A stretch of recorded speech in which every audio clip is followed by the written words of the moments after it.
Hey guys, me Matthew again, and today I'm going to be doing their audio series. Anyways, if you're new here, please like, subscribe to the bell down below. If you're not subscribed, please like, subscribe to the bell down below, as well as go for my community posts. You do not know where you may find. But anyways, this story is pretty much similar to Hunger Games and several other types, but slightly different. It's a bit more similar to Minecraft story mode, where they encounter the games at the end of season 2, but it's a bit more realistic than Minecraft to the best of my capability, and is in a future setting. But anyways, I hope you enjoy the story. Chapter 9, A Night of Bliss with a Wish. As the cameras and lights shut down, plunging the arena into darkness and silence, Beast Connigan clung to me tightly, her eyes wide with shock. The sudden cessation of gunfire and screams was almost more unsettling than the echoes before it. She buried her face in my chest. Beast Connigan. What? Hey, I spoke softly in a soothing way, making her look into my eyes with my right index finger curled under her chin. Don't worry about anything else right now. Just focus on me. I guided her hands to under my shirt. I was given with my free hand. Her breath hitched at my touch, her fingers tracing the muscles beneath my shirt in the near total darkness. The usual tension and fear melted away as she focused solely on me, running her hands up my chest. Beast Connigan. You're warm, she whispered, nuzzling closer. Beast Connigan. Should we really be? Shh. I've waited too long for this. I need you. Right here, right now, mistress. I spoke softly and submissively, waiting for her to let loose and have fun with me before we're taken as the victors of S.X.S. The submissive tone in my voice sent a thrill down her spine, and she felt a surge of power and desire. In the darkness, she felt invincible, untouchable. Her hands roamed my chest and ass possessively before sliding up to the hem of my shirt. Beast Connigan. Off. I raised my arms as commanded, despite her not saying it out loud. With a swift motion, she pulled my shirt over my head, revealing my chiseled torso. Her fingers traced the lines of my muscles as she leaned into pressed kisses along my collarbone. The darkness made her feel bolder, more uninhibited. I pulled down my sweatpants and underwear for her, a certain part of my body standing up in arousal. The sound of fabric hitting the volcanic ground was nearly drowned out by her sharp inhale at the sight of me. Even in the darkness, she could see enough. Her hand wrapped around my leg, stroking slowly as he nipped at my bottom lip. Beast Connigan.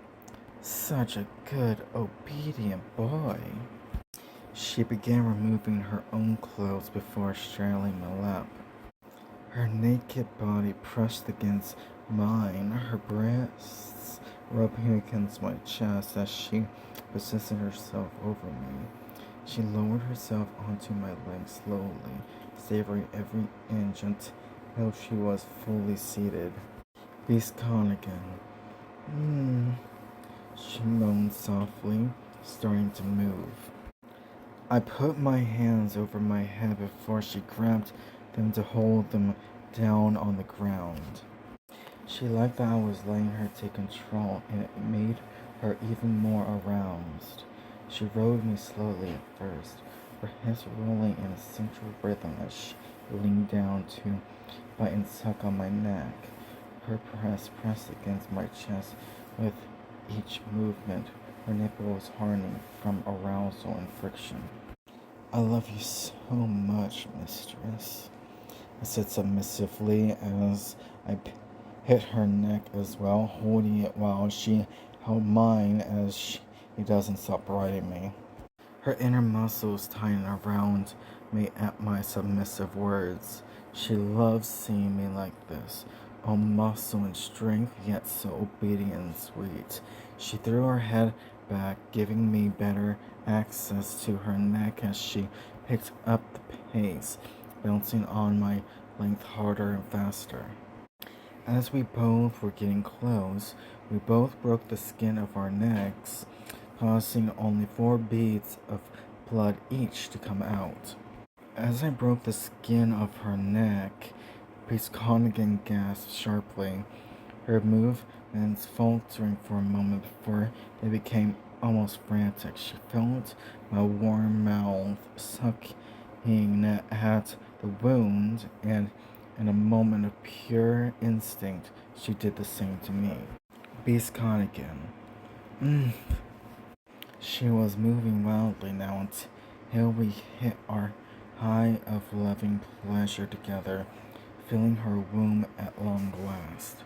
She collapsed onto my chest, both of us panting heavily.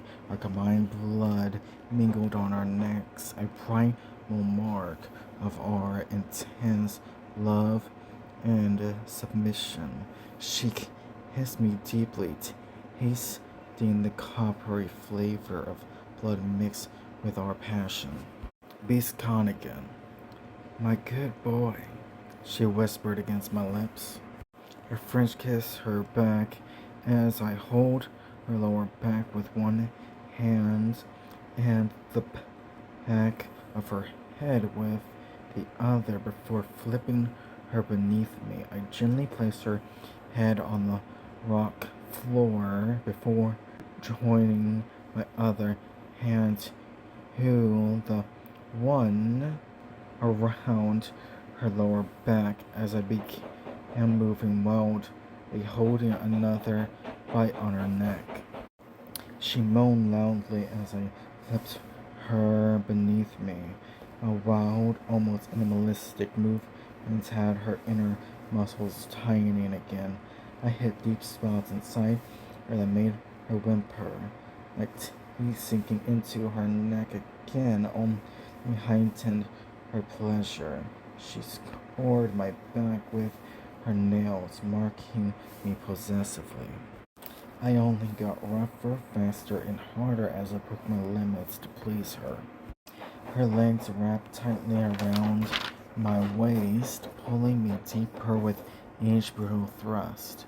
She cried out, her voice echoing off the volcanic rock as she clung to me desperately.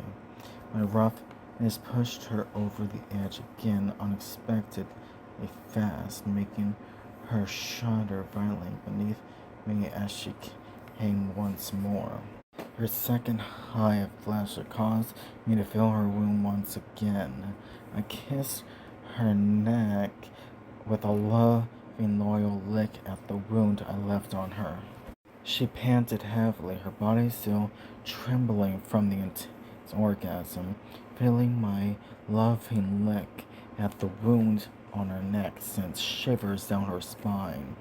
She wrapped her arms around my neck, pulling me down for a deep, passionate kiss as she felt my seed filling her womb again.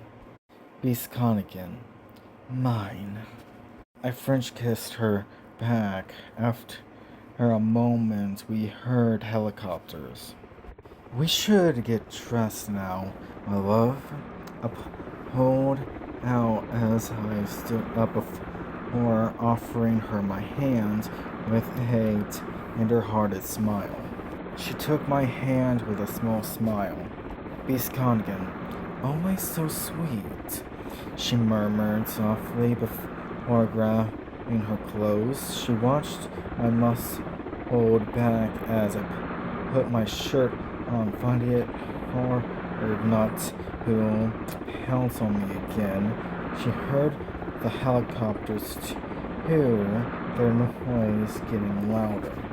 I put my underwear and sweatpants back on, flapping my wings to get comfortable. She watched my wings spread out, finding them incredibly sexy.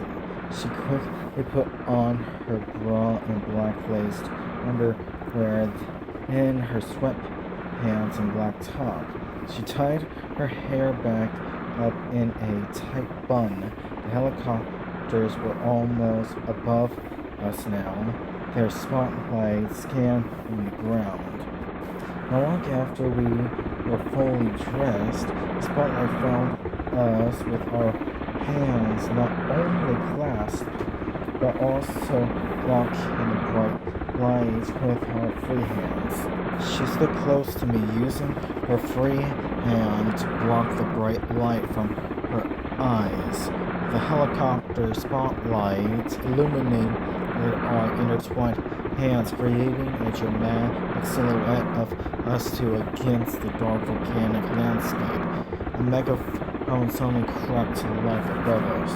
"Soldier, get on!" We kissed before getting on the helicopter, putting a pair of headsets to cut out the noise a bit. "I guess we're the victors." I clasped my hand in Viscontigan's again. She squeezed my hand tightly, a victorious smile playing on her lips as she adjusted her headset.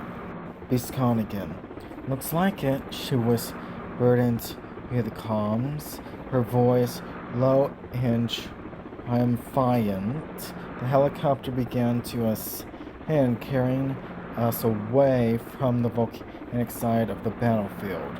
"Viscontigan, you know what this means," she murmured. "That when we get to the headquarters, we get to see about getting one of our wishes granted." I said, more of a fact than a question. "Viscontigan." She hummed, her thumb stroke in the back of my hand possessively. The helicopter ride was smooth but loud.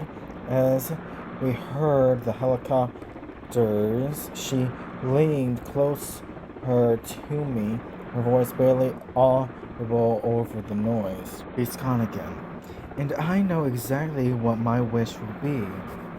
You want to make sure that Nigel, Lila, and Helena get a proper burial, even despite Lila being practically a fossil now," I said knowingly with an appropriate frown.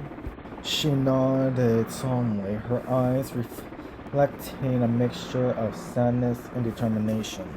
"Viscontigan, yes," she replied softly. "Viscontigan, but there's something else I want too." She looked up at me with her piercing eyes that always seemed to see right through me. "That will depend on how they respond to my first wish. Otherwise, it'll be round two," I said with a knowing smile and a gentle squeeze of my hand as we landed on the landing pad on the roof of the game headquarters. "Viscontigan, smart, always thinking ahead," she whispered admiringly as the pilot secured the helicopter. The roof was brightly lit, with multiple teams of medics and scientists waiting to tend to us victors. "Viscontigan, though I wonder what your wish is." "One most unlikely to be granted than the second, but I have to try." We were taken to separate rooms on the floor below us. We got cleaned and got formally dressed with our own groups to help us look handsome and gorgeously stunning. I was in black dress pants, a white dress shirt, a black collared overshirt, and a red high, my long brown hair in a ponytail. I was excited to see how Beast Connigan looks, but that was it. I wasn't even going to hold my breath with my first wish being granted. As I was fully dressed and groomed, Beast Connigan was similarly prepared in another room by her team of stylists. She emerged in an elegant purple galaxy dress that hugged her curves perfectly, accenting her figure without being overly revealing, but that doesn't mean she wouldn't when given the chance. Damn, you look stunningly gorgeous, mistress.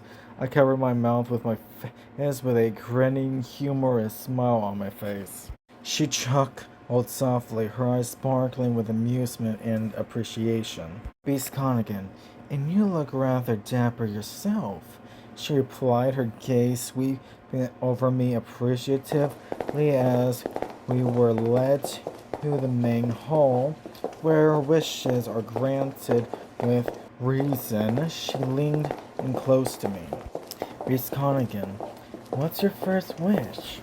The door was opened before I could answer.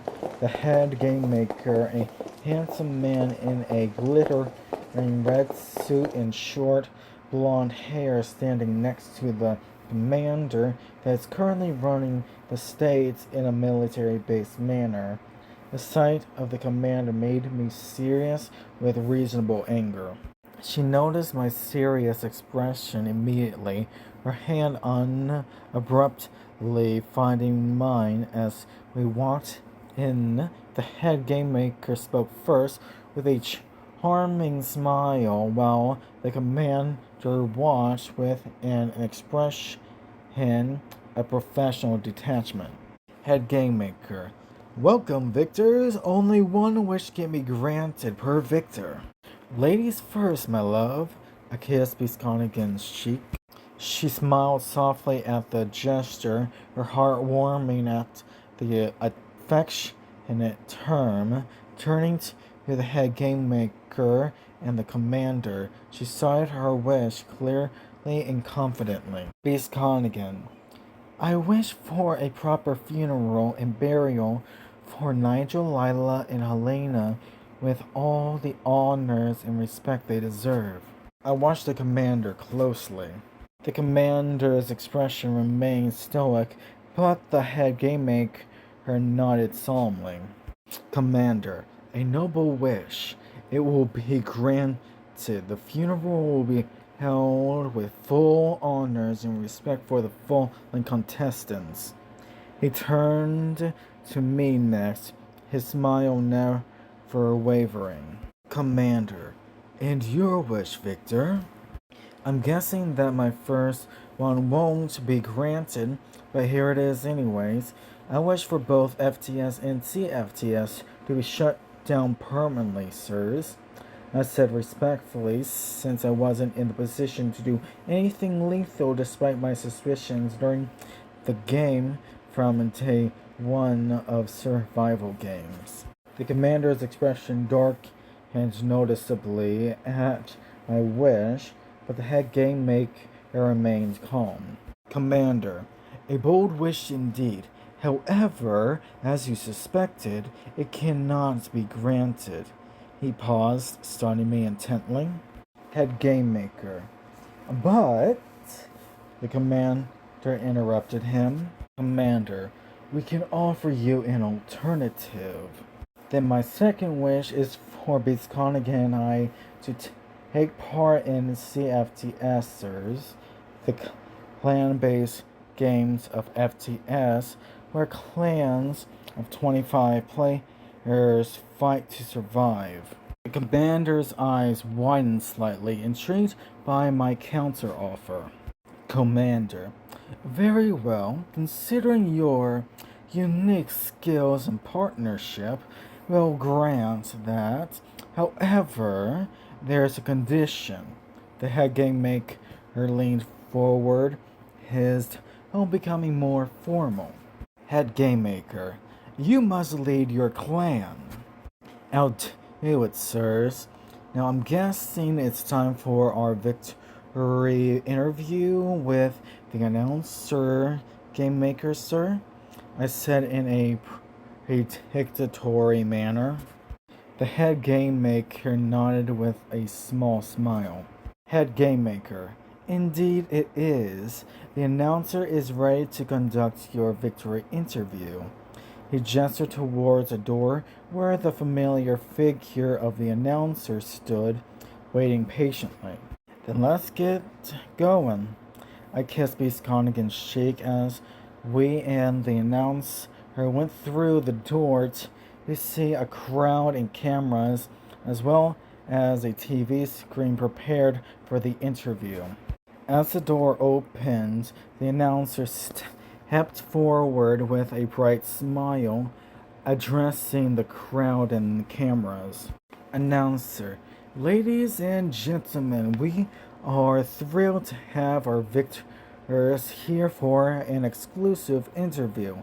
Please give a warm welcome to Beast Connigan and, he paused dramatically, announcer, Beast Connig. I smiled warmly with a wave of my hand for the audience as Beast Connigan and I sat down on the rounded couch, ready to answer or ask questions. The announcer began the interview with enthusiasm, his voice clear and professional. Announcer, first off, congratulations on your incredible victory. It's been a pleasure to watch both of you throughout the games. Now, let's start with some questions from our viewers. He picked up a card from the pile. There were 20 cards, 5 per game, which means that the first 5 were questions about something when we played the walls. The next 5 would be the lava rays. The 5 after that, urban extermination. And the last 5, survival games. The announcer read the first question from the walls section aloud. Announcer, to start off with, the walls. How did you two manage such impressive strategies from the very beginning? I don't know about Beast Connigan, but I just did what I would have done if I were given a day or so to set my base up in Minecraft. Set traps like I did. The mere falling impaling trap is my personal favorite. Making my bunker, having the web of bells to use as alarms so that I could set off my traps manually. I was just being my definition of a smartass. I laughed a little while showing that I had no pleasure in killing those 8 players. The announcer chuckled at my response, appreciating my humor and honesty. Announcer, that's quite a strategy. And Beast Connigan, what about you? How did you contribute to such a successful start?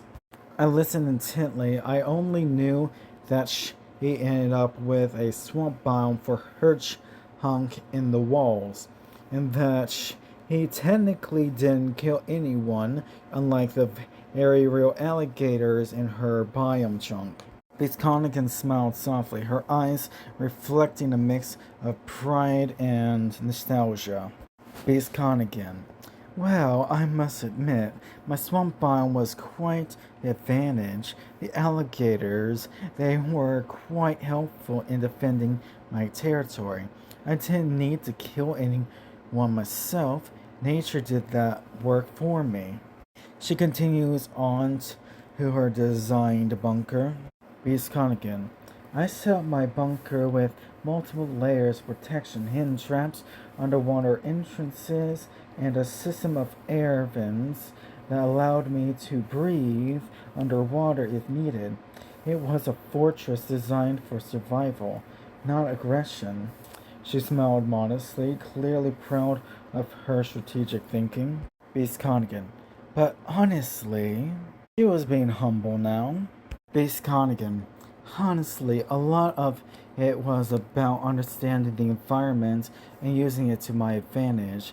I didn't need to be aggressive, I just needed to be smart and patient.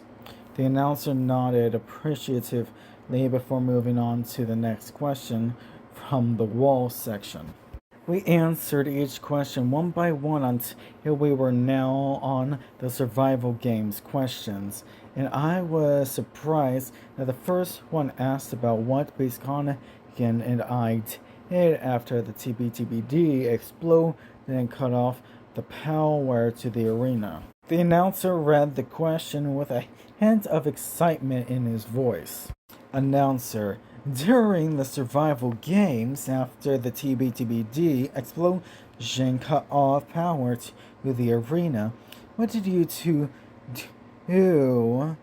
Did you have any strategies for surviving without electricity? The audience leaned forward eagerly. There was no need for strategy for survival when the TBTBD killed off the last 5 of our opponents, but let's just say that what we did off camera when the arena shut down is a long time coming. I kissed Bisconigan's cheek with a shameless smile as I gently rubbed her belly as the only hint that I'd give them. Bisconigan blushed slightly at my affectionate gesture, placing a hand over mine on her belly. The audience gasped in realization, whispering excitedly amongst themselves. Announcer: so, you're saying that during the blackout, you two, Bisconigan, we plead the fifth. We giggled shamelessly. The audience laughed heartily, clearly amused by our playful response. The announcer erupted into laughter and applause, clearly enjoying the light-hearted moment. Announcer: all right, we get the picture. Moving on to our next question. He picked up another card with a smirk. Bisconigan and I listened intently. Announcer: during the survival games, how did you manage to maintain your alliance when tensions were high and resources were scarce? What kept your bond strong? The announcer asked, leaning in slightly as if expecting a deep personal answer. We sorted out which 3 of 5 of us would die by me asking Nigel, Lila, and Helene if they have anyone waiting for them on the outside, and they had none, unlike Bisconigan and I having each other with the need to survive these games. The announcer nodded solemnly, understanding the gravity of my words. The audience quieted down, listening intently to my explanation. Announcer: so, with the knowledge that you both had something to live for each other kept you united and focused on survival. He clarified gently. Exactly, and they were willing to die. At least both Nigel and Helene didn't suffer when Nigel took an arrow through his eye to his brain, or Helene a bullet from the TBTBD to her head, unlike Lila, who was shot by an arrow in the back before turning into a fossil from the hot lava, slowly turning into obsidian, I said dreadfully. The audience watched in silence, some covering their mouths in horror. The announcer took a moment before speaking again. Announcer: that must have been incredibly difficult to witness. How did you cope with those losses? He asked softly. By keeping my eye on the ball and making sure that Bisconigan did as well. Besides, Bisconigan's wish made sure they got proper burials, while my first one was, with no surprise, rejected, unlike the second one that puts us in round 2 of these games. That's right, we are going to be part of S.X.S, and the commander has asked me to be the leader of the clan in the games of S.X.S after the new year, I said enthusiastically at my lessons. The announcer's eyes widened in shock before A broad smile spread across his face. The audience began to whisper excitedly. Announcer, you're going to be the leader of a clan in the upcoming CFTS games? That's an incredible honor. How do you feel about taking on such a significant role? I've been my definition of a smart ass the whole time of FTS, so why should that change now when we have a future to prepare for? But anyways, what's the third question for our experience in the survival game, sir? I asked respectfully. The announcer chuckled appreciatively at my smart aleck response before pulling out another card. Announcer, alright then, here's a more personal question. During the survival games, there were moments of intense danger and stress. What was one of the most challenging moments for both of you? I let Beast Connigan answer this question, despite knowing that it was leaving Nigel, Lila, and Helena's bodies behind. Beast Connigan looked at me with a mix of gratitude and sadness before turning back to the announcer. Beast Connigan, leaving our fallen friends behind was the hardest part. It felt like we were abandoning them after they sacrificed so much for us, she said with an emotional response. I clasped my hand over hers reassuringly. Announcer, and how did you two manage to keep going after that? What kept you motivated to survive? He asked softly, sensing the emotional depth of the question. The audience leaned forward, captivated by our story. Our love for each other. Miss Connigan smiled weakly at me, her eyes shining with unshed tears. Beast Connigan, that's right. We had each other and we had to keep fighting to have a future together. Their sacrifices couldn't be in vain. She looked at me adoringly. I French kissed her passionately with love and submission for her alone. The audience gasped and oohed, uncovering their faces with their hands as they watched the tender, loving kiss. The announcer fanned himself dramatically, clearly touched by the display of affection. Announcer, well, if that isn't the most romantic thing I've ever seen in the history of these games. I broke the kiss as I moved the fourth card for the announcer to read next. The announcer cleared his throat, still visibly moved by the kiss. Announcer, right, let's see what we have here for the fourth question. He opened the card and read. Announcer, if you could go back and change one thing about your survival games experience, what would it be? Honestly, not a damn thing, but if it had asked what we would have changed before the USA is the country it is today, it would have been making damn sure that the voice of the people won instead of losing. I said boldly, honestly, with a smirk, knowing that I would piss off a lot of military in around the country. Plus, the voice of the people's goal was to restore the original goal that the USA settlers had after separating from the UK hundreds of years ago with George Washington and those around him. The announcer's face went pale, realizing the loaded response I had just made. The audience shifted uncomfortably, whispers rippling through the crowd. Some in uniform looked noticeably agitated. Announcer, well, that's certainly a controversial answer. He stuttered slightly, clearing his throat.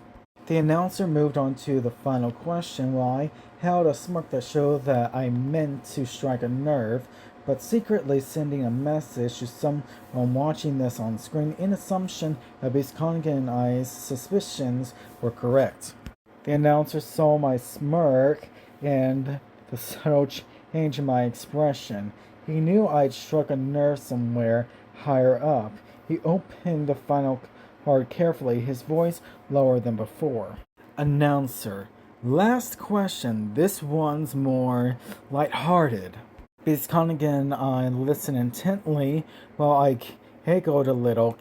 Here's what this survival games question is after we had won FTS. Announcer. What one luxury item would each of you bring into the arena if you could do survival games again, and why? The audience relaxed a bit, welcoming the lighter question after the previous bombshell.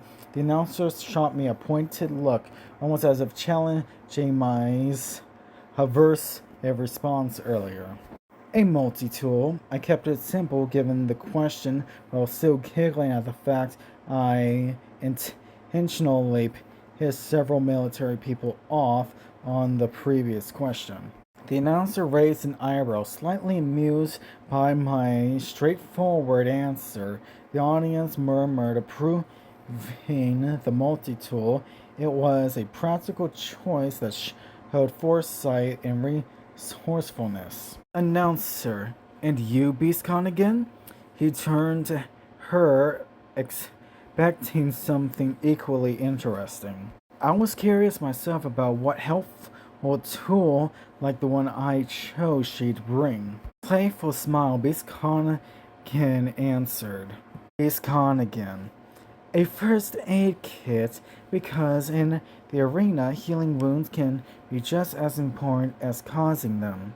The audience cheered appreciatively at her clever response. The announcer nodded approvingly, clearly impressed by both of our answers. The announcer began asking his own questions.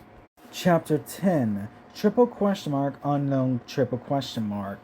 Meanwhile, someplace unknown in the USA, a couple of people in military-type outfits, different from any country's uniforms, were watching Biscongan and I on TV, shocked that I was onto them after we both saw him freaking out over us while he was wearing a veteran medic uniform. Veteran medic. What the hell just happened? One of them barked, leaning forward in his chair. Veteran medic. He's on to us. His reference to the voice of the people wasn't a coincidence. The other, a stern-looking woman in uniform, nodded. Unknown woman. And both of them chose practical items. Veteran medic. At least we got the glitches sorted out.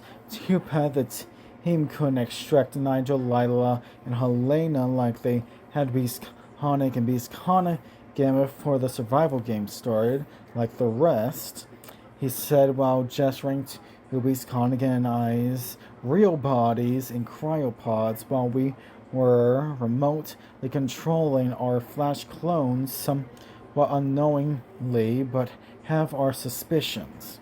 The woman sighed. Unknown woman. Yes, but now we have to deal with this. They're smart, and he's clearly not afraid to speak his mind. She turned to another man in the room. Unknown woman. What's the plan? Announcer asked his question to Biscongan and I through the TV. The other man in the room staying silent for a moment. The announcer on TV asked, Announcer, what was your first wish that was denied? He looked between me and Biscongan expectantly. Back in the unknown base, the man finally spoke softly. Unknown man. Now I am curious. I spoke through the TV. It was to shut down both FTS and CFTS, only because there's been enough bloodshed, but like I said, That wish was predictably denied, so if I can't do everyone else a favor, then may as well get the winning money to start a new life with Beast Khan again. The other man finally answered the woman's question. Unknown man. Esperamos Akuma NFCFTS Metraos Las Promos Las Matras Q Nastran Para Ganar La Q Singe, which translates to we wait for them to die in CFTS while we repair the upgrades they'll need to win what's next. They leave the room when he heard the crowd cheering for my backup plan. The crowd cheered loudly at my response, impressed by my honesty and the fact that I had a backup plan. Beast Khan smiled at me, clearly proud of my answer. Meanwhile, back in the unknown base, the woman nodded to herself, understanding the man's plan. Unknown woman. Very well. To be continued.